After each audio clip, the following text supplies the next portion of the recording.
Hey everyone, happy Friday. We are so happy to be here. I'm Amy Novakovich of Nova Wealth Management. Welcome to Finance Friday. We try to do what we can to save you money and make you money and protect your money. So that's what we're doing here. Follow us on Twitter at Nova Wealth Management. Management's abbreviated MGMT.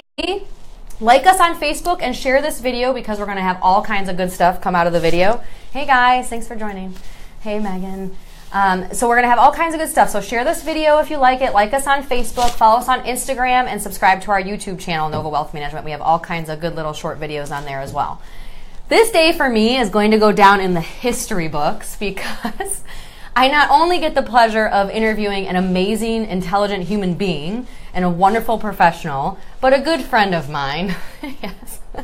He has been doing estate planning in the Naples area for almost 30 years, since you were 10. Right. Yeah. Pretty much. Yeah. He is the co-founder and co-owner of Wollman and Associates and helps clients all over the country with estate planning, tax planning, elder law, and trust administration. I probably missed a few there. But all over the country, because as you know, a lot of people come to Florida from different places, so he helps them protect their wealth, save on taxes, which is what we're going to talk about today for both the wealthy and for people that may not have the funds to pay for what they want. So, getting families what they need. I am so happy to introduce my friend, Ed Wollman. Thank you for very being much. here. Thanks, Amy. I want to start by, we have some questions that came through.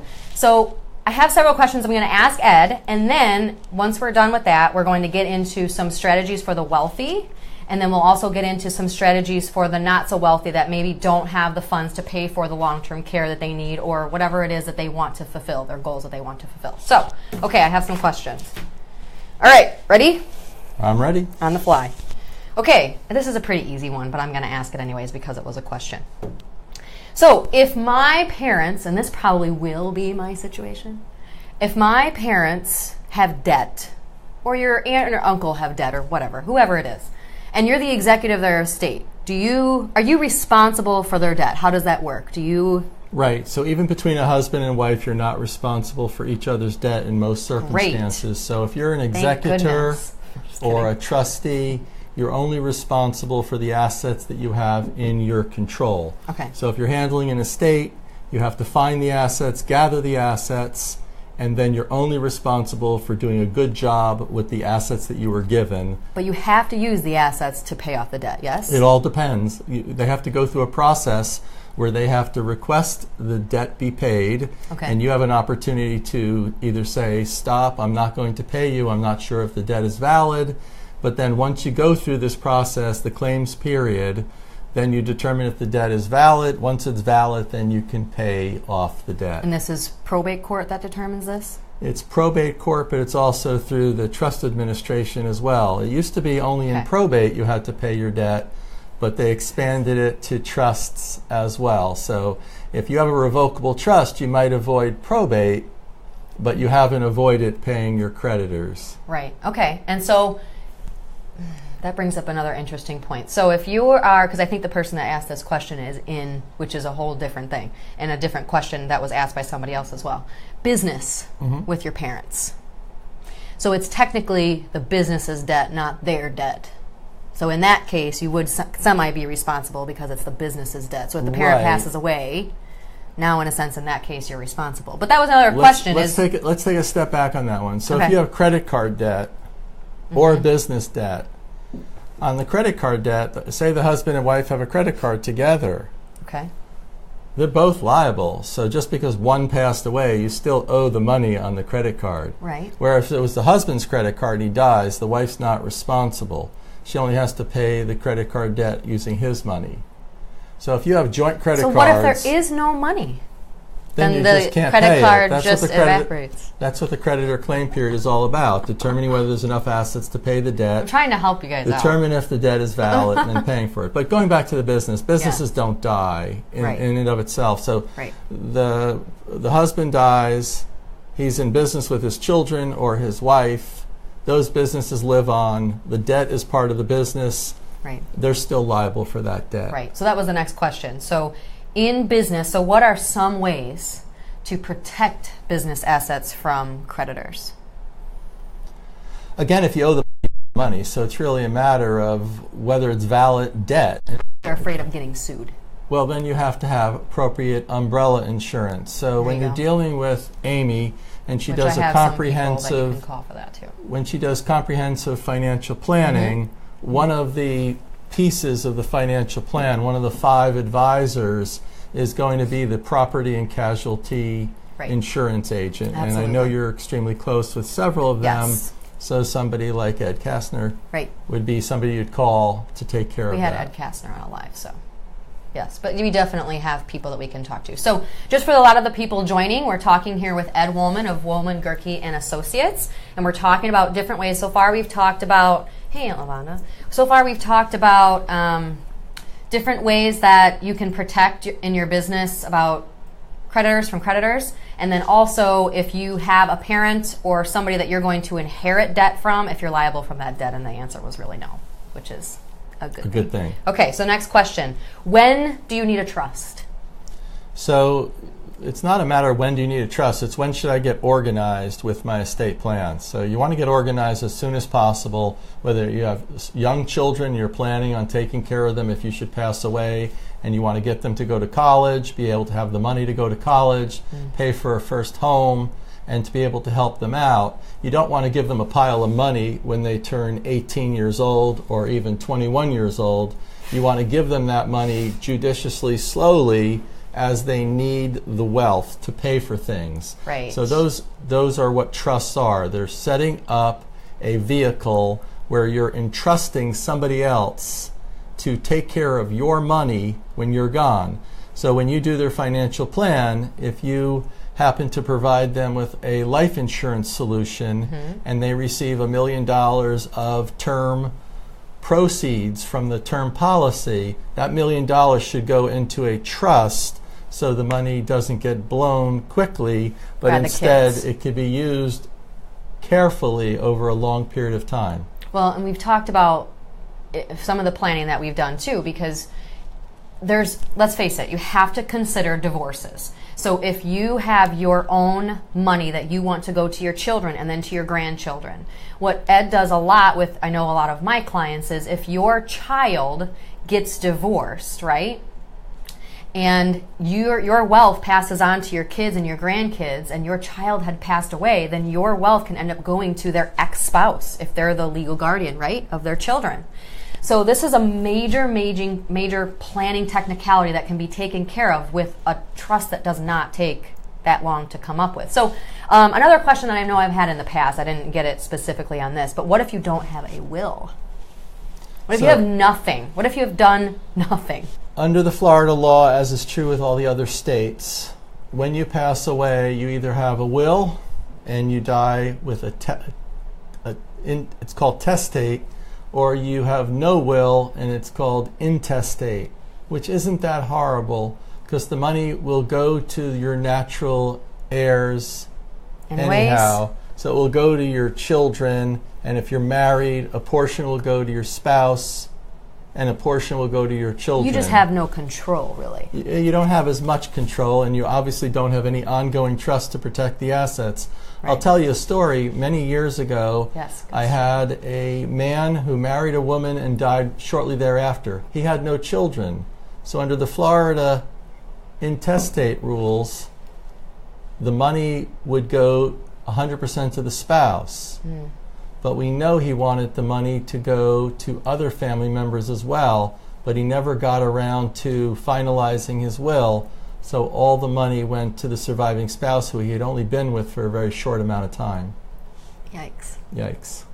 Yeah. So this is where it's a quick phone call, guys, right? Can you tell them how to get a hold of you? Call Amy.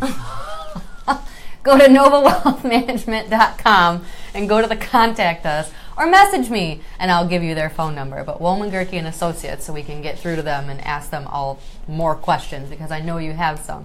This is good stuff, because I know of a lot of people that it's never going to happen to me, right? Like, I know a lot with getting sick, which is our next question.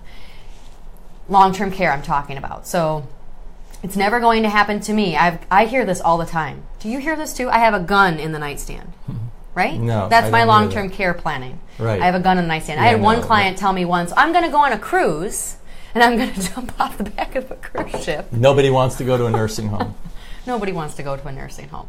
So it's little things that can help you plan. And if you don't have long-term care insurance, or if you can't get approved for long-term care insurance, so that's the obvious solution, right? Is get long-term care insurance to help. I have a statistic. What was my statistic? 43% of the care that was given, and this was as of like 2014, I think, was care that was given by family members. Mm-hmm. So this means that maybe you don't have long-term care, or maybe you are nervous that you won't have enough long-term care, or whatever the reason, and family members take care of each other. So usually it's the spouse. Let's face it, statistically, it's usually the man, and it's the woman taking care of the man, right? Mm-hmm. Usually. Correct. And then the kids come in. So this is a big issue, guys, because I think, and I have another statistic, 52.3%, I don't remember what year this is from, but these stats are from AARP and Morningstar. 52.3% over the age of 65 are going to need long-term care. That's 1 in 2 people are going to need some sort of care. So, if you can't afford care, mm-hmm. what does the picture look like for you? So the question was, what are my options if I can't afford care and I know I'm going to need it? Great. So there's an area of law, it's called elder law, and elder law is a euphemism for Medicaid planning. So for those individuals that don't have long-term care insurance, are those individuals who fear of running out of money or are running out of money, they come to an elder law attorney like ourselves, mm-hmm. and we prepare a plan that will protect the assets for them so they can avail the government benefit, that the money that's been set aside. Every dollar you pay into the system when you work, they take out a certain percentage of your income, about 15%, and it goes into government benefits that are returned to you later on, including but not limited to the Medicaid dollars. So if you're going to run out of money, you want to make sure you can preserve your assets as long as possible to pay for that excess care, and you want to do elder law planning. And there's certain limits that, like, the spouse gets to keep. Right, the spouse, unlimited amount of income or something. Sure. So there's an income test and there's an asset test. The spouse and assets, the spouse can keep $120,000 right, okay. plus the house, okay. up to approximately $500,000 of value, plus the spouse can keep unlimited income like an annuity or an income stream from an investment such as a business investment. The sick person, called the patient spouse, can only have $2,000 and can only have $2,000 of income each month. So we have to shelter those assets by shifting the assets to the spouse and then protecting the assets even further through techniques that we have so we can take full advantage of the Medicaid benefit that's available for you. So this would be super difficult to do on your own. Don't try to do it on your own. Let's get a professional to try to help you do it appropriately to make sure you don't take a huge... Ed Kaplan just joined. He says hi. Hey. Sorry I'm late. And Jim made a comment earlier that I was talking too much already. Could you put a jingle into the background, Ed? I'd appreciate that. There you go. Ed writes jingles. Yes, he does. So in the meantime... Can I say Ed is the best ever? Yes, you can. Absolutely. The long-term situation with planning for your future is you need to buy long-term care insurance when you're young. Mm-hmm. Because by the time you get to 65 or 75, it becomes very expensive and you may not be able to qualify for it. So while you hope you never need to go to a nursing home, you hope you never need to have a nurse come to the house or an aide come to the house at $25 an hour, sit around and possibly watch you getting paid $25 an hour while you're sitting there. Just to monitor you. Exactly. So it's important to have your long-term care insurance set up. And nowadays, Amy, as you've taught me, there's a lot of newfangled products out there that are wonderful where you can get all your money back. You can pay in the money to the long-term care insurance company, and if you don't use it, they'll give all the money back to your children in the form of a death benefit. Tax-free. So there's new products that are wonderful, and it's all part of the financial planning and estate planning process. It all goes together. So what we're talking about today, for a lot of people that just joined, we're talking about some different techniques on asset protection.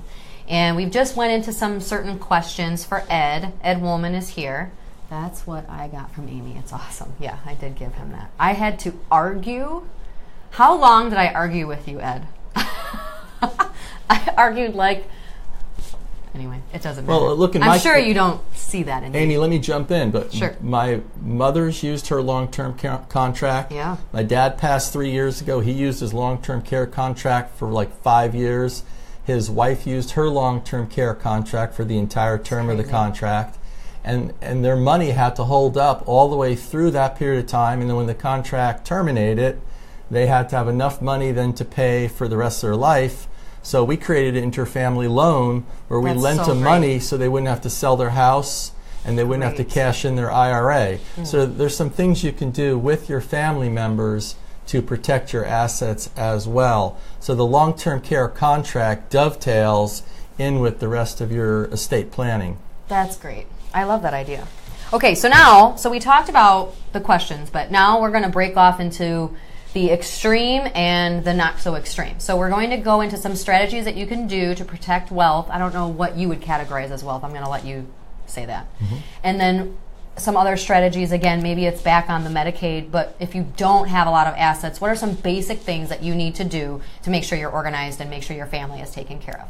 So first of all, there's a 5-year look back. So if you're going to want to make gifts to your children and you're going to want to protect some of your assets, there is a 5-year period of ineligibility that once you make that gift, you will not qualify for government benefits for 5 years. So it's really important that when you're doing your planning as early as possible, that you project out into the future what you're going to need and determine if you're going to give any of it away. And if you are, then you want to give it away way far in advance if you're going to use that technique. I'm not a huge fan of giving your money away because most of my clients want to stay in control. But it's important that if they want to give a portion of their assets away, they can't do it up to the time they apply for Medicaid. They have to do it far in advance. They can't wait till the last minute. Right. Until they're sick. Right. So we want to also, as we said earlier, dovetail in the different types of planning together with the risk that you might run out of money. So if you have a modest estate and it looks like your husband is going to be going into a nursing home, you don't want to leave all your money to your husband so it goes into the nursing home. Instead, you want to put that money in a separate trust, like a qualified spousal special needs trust to protect the assets. What's so funny? Because I can't see that far. She's reading the screen, and I obviously, even if I go like this, I can't see that far. So no, I was laughing. That's what youth is all about, right? No, but I wasn't even reading it. I was laughing because you always say you have this client that tells you to speak in plain English. Right. So you just really slowed down to say that. Ed says there's a I can't change my mind trust and an I can change my mind trust. So there's irrevocable and revocable. Terry Haskett gave me a lot of gifts, and one of the gifts she gave me was to speak in plain English. After working on a very complex... Your wife is saying hi. After working on a very complex estate plan, she said, "My parents love you, but they have no idea what you're talking about." No. So we spent about 5 years designing and redesigning the practice. So we try to speak in plain English. Instead of saying I have a revocable or an irrevocable trust, it's an I can change my mind trust or an I can't change my mind trust. Yeah. Stop making fun of me. I am not making fun of you. It's great. So thank you for joining. Today we're talking about asset protection strategies. We just answered several questions, and I'll actually post them in the comments. I want to, maybe I'm jumping around a little bit, and we're going to try to wrap this up. But yeah, that's what I do. Let me cover something that Amy and I talked about beforehand, and I really do want to cover it because it's important. Okay, good. Florida is one of the best places to move to protect your assets. One of the biggest fears is that there's a lot of people that watch this that live out of state. Right, and a lot of people are really fearful that they're going to lose their money. So O.J. Simpson and Bowie Kuhn, the commissioner of baseball back in the day, they moved to Florida, they put their assets into their homestead, and they were able to avoid losing those assets in bankruptcy. So it's really important if somebody's going to sue you or you're going to have a problem and you're concerned about protecting your assets, Florida is a wonderful place because we have excellent laws. So if you do get sued, many of your assets cannot be taken away from you. So if you can have $1 million of assets, and if you get sued, they can't be taken away from you in a forced situation like bankruptcy, because Florida has very favorable exemptions that say they can't take the following assets. So in preparation for today, I wanted to just go over that, and I prepared, and I wanted to go over that list because I think it's really important to know that your house is protected. That's super important. Your house is protected in Florida. Yes. Your cash value of life insurance, your cash value of your annuities, your IRA in Florida, your 401k, so any retirement account. And any assets that are in tenants by the entirety. So if a husband and wife owns their assets together, do not hold them as joint tenants with rights of survivorship. I'm going to make a lot of work for Amy on Monday. Do not own your assets as joint tenants with rights of survivorship. Instead, it should be tenants by the entireties. Everybody or if you're Florida? Watching backwards, it should be tenants by the entireties. I'm not sure. This is my first time doing this. So tenants by the entireties means husband and wife. And as I say in my office, if you have vanilla ice cream, soft ice cream, and chocolate ice cream, and you swirl the two together and you make chocolate and vanilla swirl ice cream, try to separate the vanilla from the chocolate swirl ice cream. You can't. That's a great analogy. Tenants by the entirety is chocolate and vanilla swirl. So if only one of you has liability, you get to keep all your assets that are held as tenants by the entireties. Got it. Or if it's titled in a trust. Not necessarily, unless it's an I cannot change my mind trust. Okay. Yeah, that's the part I knew. So if it's in a trust, or tenants by the entirety. Because the trust will determine how the assets go, yes? Right, but I think when you're talking about a trust, what Amy's really talking about is if somebody tries to take the money away from you in a lawsuit, the best way to avoid them taking the money away from you is not owning the asset in the first place. And I use an analogy from martial arts days that if somebody tries to punch you in the face, what is the best defense to a punch? Punch you back? Well, no, it's to block it. It's to block the punch. So the best defense is to block the punch. But the reality of the situation is the best defense is to not be there in the first place. So if somebody sues you and tries to take your assets away, you don't want them in your revocable, I can change my mind trust. You want them in an irrevocable, I cannot change my mind trust because they're no longer your assets and they're protected from creditors. So go back to, that's what I wanted to go back to. Since we're on the topic of protection from creditors, there was one question that I feel like I did kind of skip over a little bit. When you're in business, when the company gets sued or the company is liable for something, and you said get umbrella insurance, that was one solution, which is great. So we'll talk about getting umbrella insurance if you're in business. Hey, Ryan, thanks for joining. But personally, so talk about maybe when can, if the business, and I'm trying to kind of make this up, trying to see where they're coming from. Let me give you the analogy. So what happens is when you have a business, you have two parts to the business. You have the stuff that's inside the business, and you have all the things that are on the outside of the business. So you have inside liability, and you have everything that's outside, which is outside liability. So if you have a business and you own real estate inside the business, let's say you have a $500,000 office building, and that office building owes $400,000 in debt. Yeah. So how much do you really have? You have a building worth 500 minus 400 of debt is 100,000. So what you don't want to do is own inside of your business a fully paid for $500,000 building, so that when somebody slips and falls in your office, they can take the entire $500,000 away from you. So when you're setting up a business, as it makes money, you want to keep the business relatively empty, and you want to push all the winnings, all the money you make, the profit, you want to push it out of the business. Love it. You're so great. Thank you. Thanks, everyone, for Anyway. Oops, there's my low battery. Hold on. We're all right. There you go. So real quickly on that, you want to make sure that as you grow your business, you dovetail it into your personal planning. A lot of times people make a mistake and they buy life insurance inside the business. My recommendation is you have the life insurance held in an I cannot change my mind trust outside the business. Good.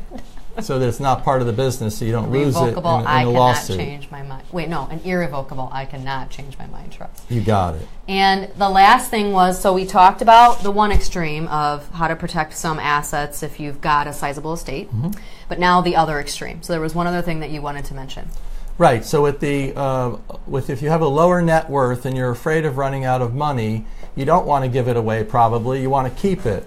But you want to make sure that you're set up and you can meet those tests, those tests we talked about earlier. The Medicaid limits. And that you've planned ahead to shift your wealth to meet the tests. And I think we covered it pretty well earlier. Well, we talked about, I want to summarize. Summarize about the will and the trust and when you need a trust. Because I think that's a super important thing that I want the viewers to know is, and especially for people that are joining, when do you need a trust? What does the will do for you, but what does the trust do for you, and why that's important? Sure.